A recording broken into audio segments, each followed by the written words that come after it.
All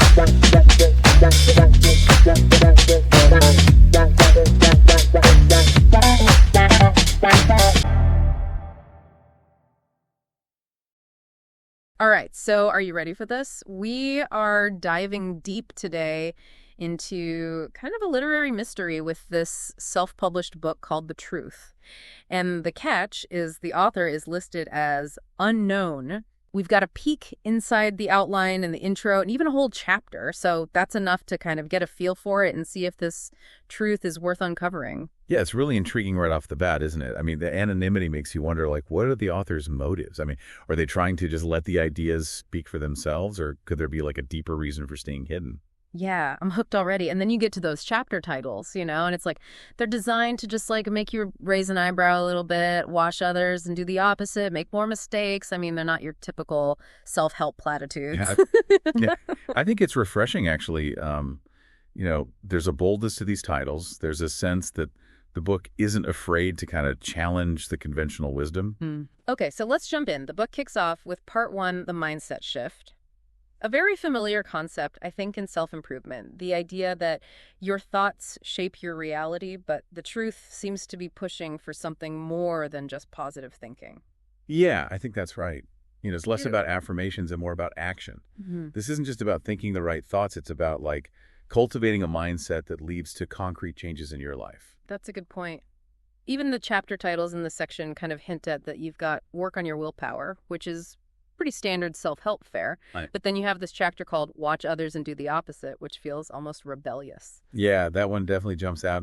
The book seems to argue that following the crowd, doing what everyone else is doing, is a recipe for mediocrity. It's a call to question the status quo, forge your own path. I'm curious about that idea. I can see how that could be empowering, but isn't there a risk in simply just doing the opposite just for the sake of being different? How do we know what's worth kind of breaking away from? That's a great question, and it gets to the heart of what the book is trying to do, I think. It's not advocating for blind rebellion. It's about developing the critical thinking skills to discern, which norms are worth following and which ones might be holding you back. So it's about finding that balance, right? Recognizing the value of tradition and experience, but also having the courage to challenge those things when they no longer serve you. Exactly. The book seems to be pushing us towards conscious living, making intentional choices rather than just kind of going with the flow. That really resonates with me. It's about becoming the author of your own life story rather than just a character in someone else's narrative. I love that analogy. It really captures the essence of what this book is trying to convey. Okay, before we get too deep into that, I have to mention some of these other chapter titles that really grabbed my attention. Never talk behind someone's back. Pretty straightforward, but a good reminder nonetheless. And then there's skip the flashy car and avoid unnecessary expenses. Sounds like we're getting some practical financial advice mixed in here as well. Definitely. And, there's something to be said for that bluntness.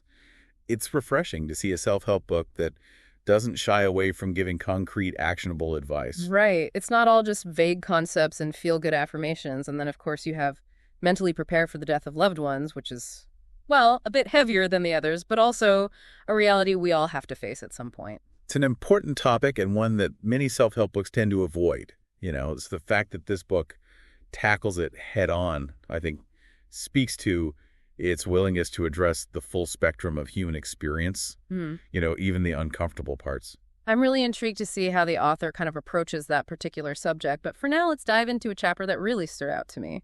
Chapter 3, Be Self-Dependent Trust, but Never Rely. Oh, that's a great one. It gets right to the heart of the book's philosophy on personal responsibility and empowerment. The chapter starts with this line, the most dangerous thing you can do is become dependent on anyone or anything. Pretty strong opening statement. Yeah, it's a wake-up call. It immediately challenges us to examine our own dependencies. Yeah. Who and what are we relying on? Are we giving away our power, our ability to make choices and shape our own lives? The author goes on to say, trust should be earned, not freely given.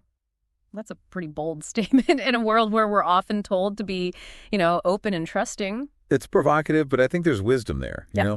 It's not about being cynical or distrustful of everyone, but rather about being discerning with our trust. Yeah. It's about choosing who to let into our inner circle, who to rely on, and who to maybe keep at arm's length. It makes you think about the difference between healthy collaboration and unhealthy dependence, right?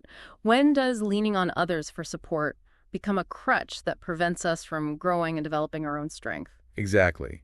The book seems to be making a distinction between interdependence, where we work together towards common goals, and dependence, where we become reliant on others to meet our needs and make decisions for us. So it's about cultivating that self-reliance, right? Like knowing that we have that capacity to handle things on our own, even when life throws us those curveballs. Yeah. But how does that idea tie in with the book's like overall message, this whole truth about life that it's promising to reveal?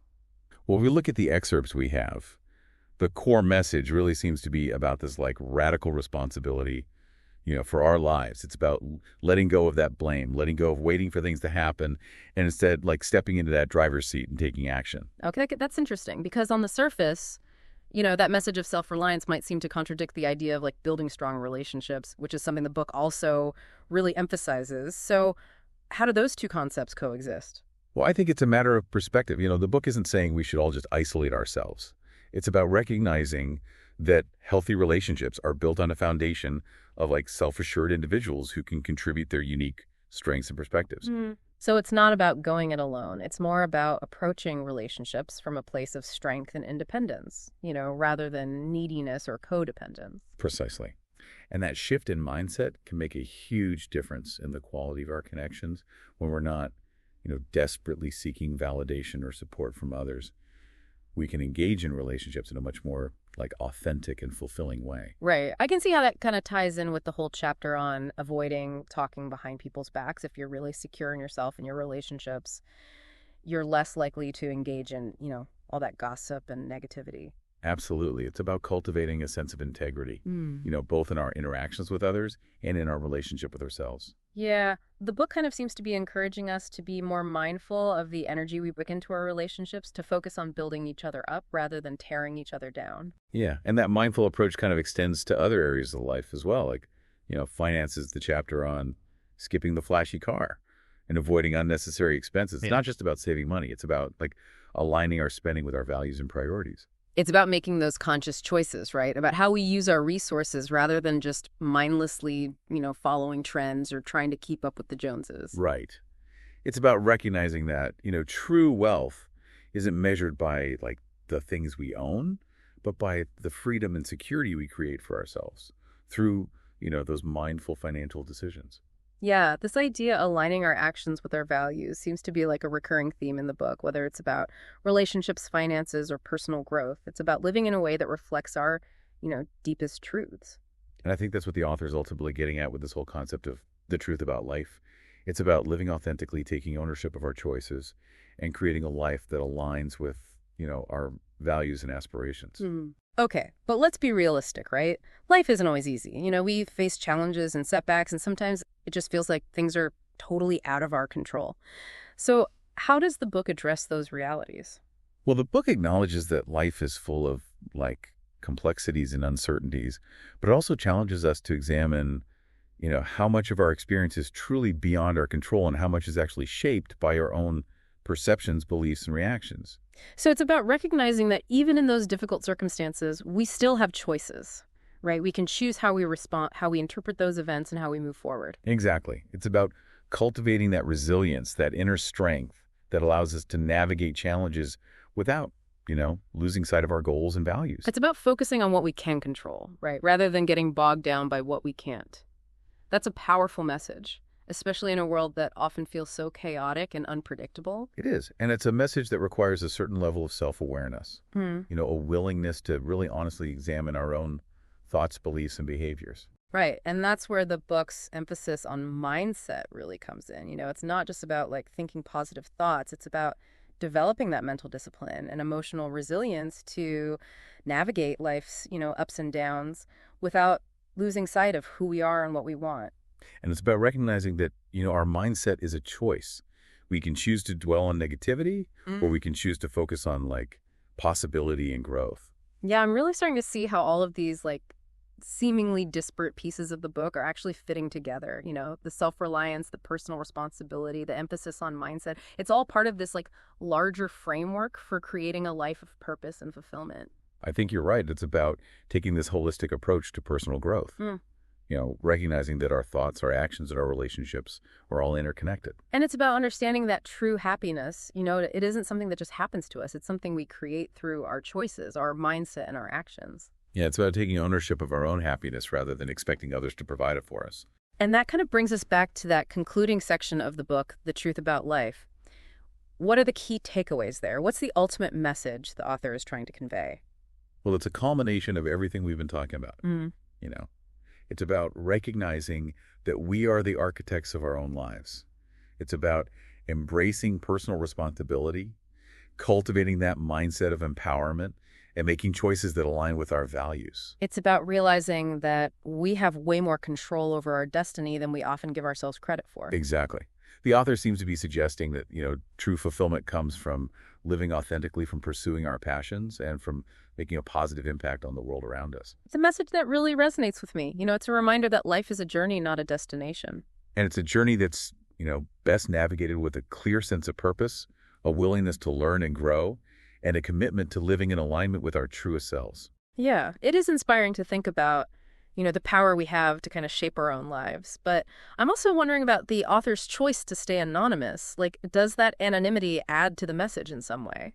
Well, that's a fascinating question, and I've been kind of pondering that myself, perhaps by remaining unknown. The author is allowing those ideas to just stand on their own, free from any preconceived notions or biases we might have about their background or credentials. Right, that makes sense. It's like they're saying, don't judge the message by the messenger, just consider the truth themselves. Exactly. It puts the focus squarely on the content, on the power of the ideas to kind of resonate with readers on a personal level. Yeah, and it creates this sense of mystery, this intrigue that makes you want to delve deeper into the book's philosophy, Yeah, it's almost like the author is inviting us to become like co-creators of the meaning, to bring our own experiences and perspectives to the table as we grapple with these, universal truths. Speaking of grappling with truths, the author argues that the quality of our cushions shapes our future. That's a pretty powerful statement. What does that mean to you?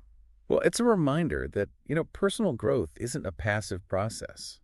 It's about actively engaging with the world, asking those challenging questions, and being willing to kind of examine our assumptions and beliefs. It's about cultivating that sense of curiosity, that thirst for knowledge that kind of propels us forward on our journey of self-discovery. Right. And it's not just about asking any questions. It's about asking the right questions, the ones that lead to, deeper understanding, greater self-awareness, and ultimately a more fulfilling life. So it's not enough to just read this book and say, oh, that's interesting. It's about taking those ideas and applying them to our own lives, using them as a springboard for self-reflection and action. Exactly. The true value of this book, The Truth, lies not in the information itself, but in how it kind of inspires us to think critically, to challenge our own perspectives, and to, make meaningful changes in our lives. It's kind of like a call to action disguised as a self-help book. I love that. It's a reminder that knowledge is only powerful when it's applied. So, dear listener, as we wrap up this deep dive into the truth, we're left with a challenge. What questions does this book raise for you? What truths have really resonated with you? And more importantly, what actions are you inspired to take? Remember, the journey of self-discovery is ongoing. It's about constantly asking questions, challenging ourselves, and striving to live a life that's true to our values and aspirations. Yeah, it's been incredible exploring these ideas with you. And while we may never know the true identity of the author behind the truth, their words have certainly sparked a conversation that will hopefully continue long after this episode ends. Keep seeking, keep questioning, and just keep living your truth. That's the real takeaway here. Beautifully said. And on that note, we'll leave you to ponder those truths. Thanks for joining us on this deep dive into the truth. Until next time, keep exploring, keep growing, and keep diving deep.